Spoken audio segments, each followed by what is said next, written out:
आज हम शेयर करेंगे आपके साथ कि इडली एकदम सॉफ्ट और स्पंजी कैसे बनता है। वैसे कोई बड़ी बात नहीं है, हालांकि सबको पता होता है, कॉमन सी बात है कि इडली कैसे बनता है। बट जो तरीका हम आपको बताने वाले हैं ना, वो आपको बहुत ही पसंद आएगा। इससे आपकी इडली कभी खराब नहीं होगी, कभी खिंचा खिंचा नहीं बनेगा, हमेशा सॉफ्ट और एकदम स्पंजी नरम बन के रेडी होगा। तो hi friends, welcome back to Radhe Krishna recipe. Ram Ram, Radhe Radhe सभी फ्रेंड्स को। तो जब भी हम इडली बनाते हैं ना, तो ये प्रॉब्लम्स हमें होती हैं, लगभग सभी को फेस करनी होती है कि कभी खिंचा खिंचा सा बनता है या सॉफ्ट नहीं बनता।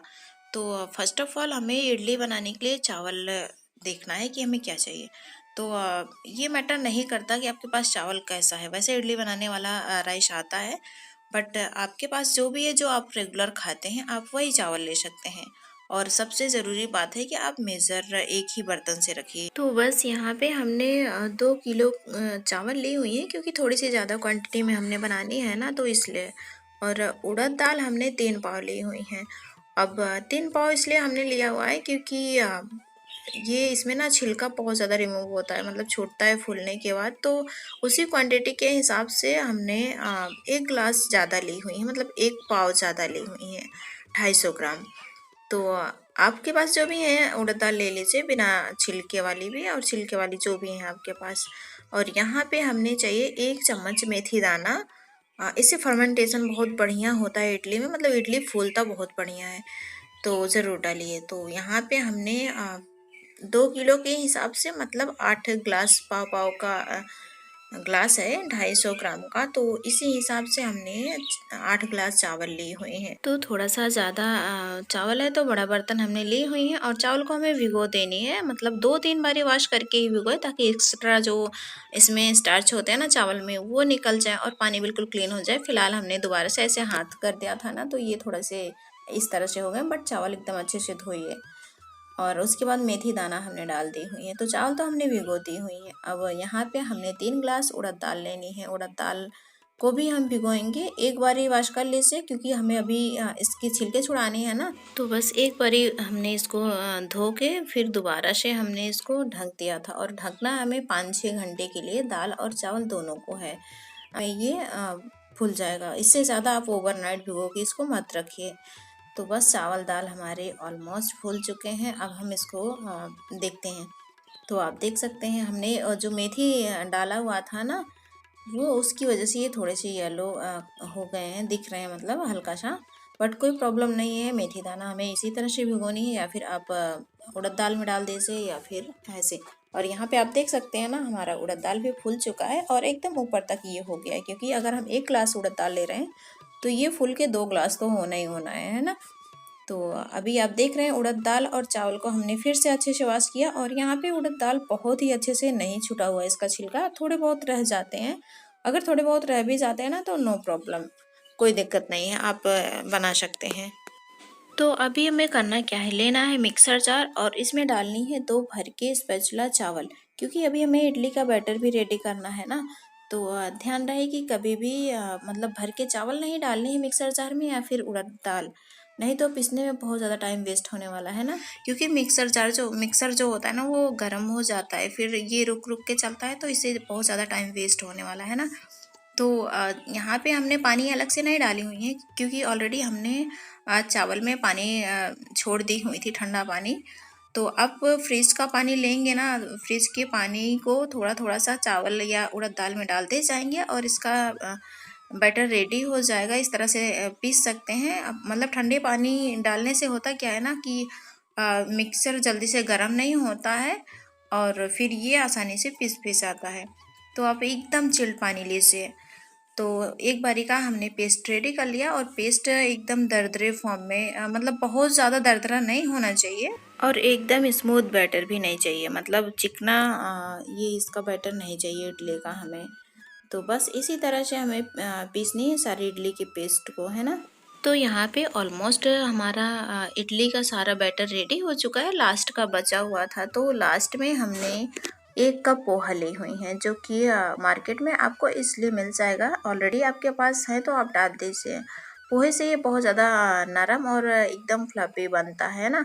तो उसके बाद हमने 1 से 2 कटोरी, छोटी कटोरी से पानी, एकदम चिल्ड पानी डाली हुई है।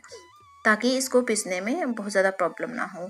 तो यहाँ पे पोहे का पेस्ट भी हमने डाल दी हुई है यहाँ।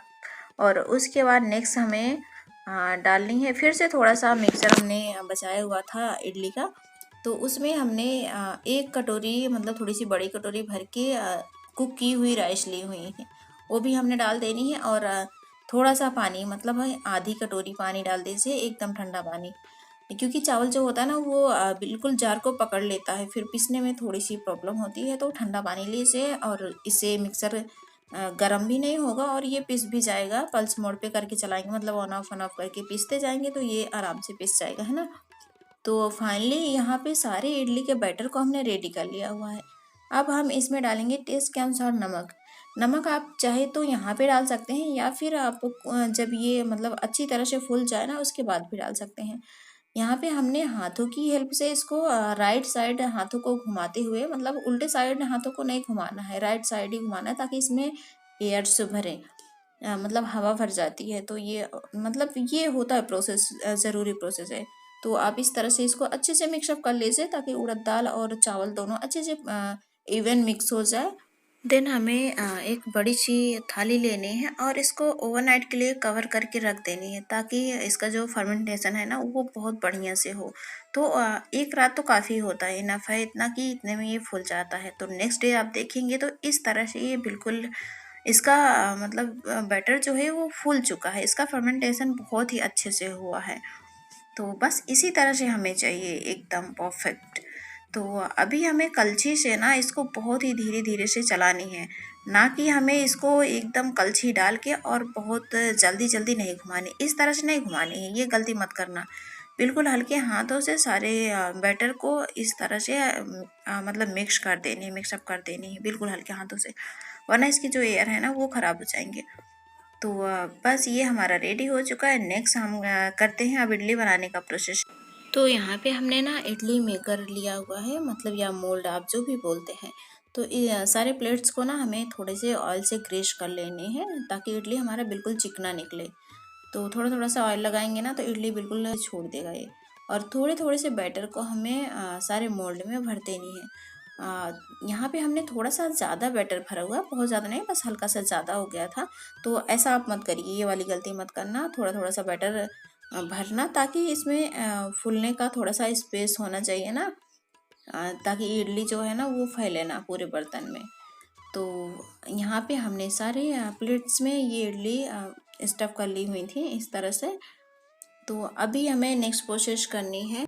जो इडली का कुकर होता है ना उसमें हमें डालनी है पानी। पानी की क्वांटिटी बहुत ज़्यादा भर के मत डालिए वरना इडली के ऊपर से आ जाएगा पानी, है ना। तो 1 गिलास भर के हमने पानी डाली हुई है। देन हमने सारे प्लेट्स को स्टैंड में मतलब इडली स्टैंड में सेट कर लेनी है इस तरह से। बहुत इजी तरीका होता है बट आप इस तरह से बनाएंगे तो ये बहुत ज़्यादा टेस्टी बनने वाला है ना। तो बस ऑलमोस्ट हमारे ये सारे प्लेट्स रेडी हो चुके हैं और अब हमें इनको डालनी है कुकर में। तो यहाँ पे बैटर हमने थोड़ा सा ज़्यादा भर दिया हुआ है बट आप ये गलती मत करना, थोड़े थोड़े से बैटर को भरना। तो हमने इसको कवर करके स्टीम दिलवानी है। तो स्टीम के लिए हमने यहाँ पे इसको 12 से 15 मिनट के लिए छोड़ देनी है मीडियम फ्लेम पे ताकि ये अच्छे से कुक हो जाए, है ना। तो बस यहाँ पे 15 मिनट हो चुके हैं और हमने गैस ऑफ कर देनी है।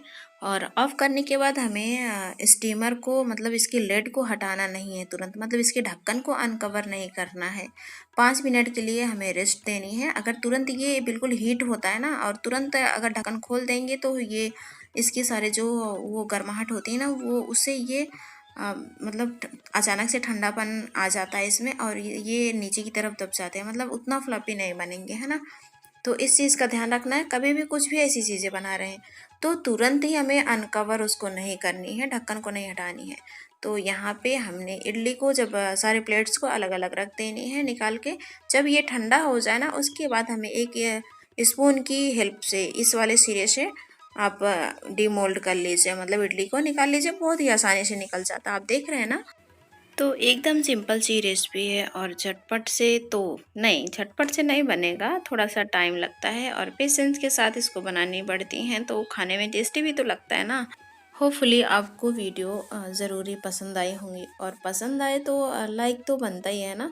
तो लाइक कर दीजिए, नहीं पसंद आए तो डिसलाइक भी कर सकते हैं। न्यू हैं तो चैनल को सब्सक्राइब कीजिए अगर वीडियो पसंद आए तो। तो आप भी ज़रूर बनाइए, इस तरह से बनाएंगे तो आपको पता लगेगा खुद ही कितनी बढ़िया सी ये बनी है ना। तो आप भी बनाइए, खाइए, खिलाइए, स्वस्थ रहिए, मस्त रहिए।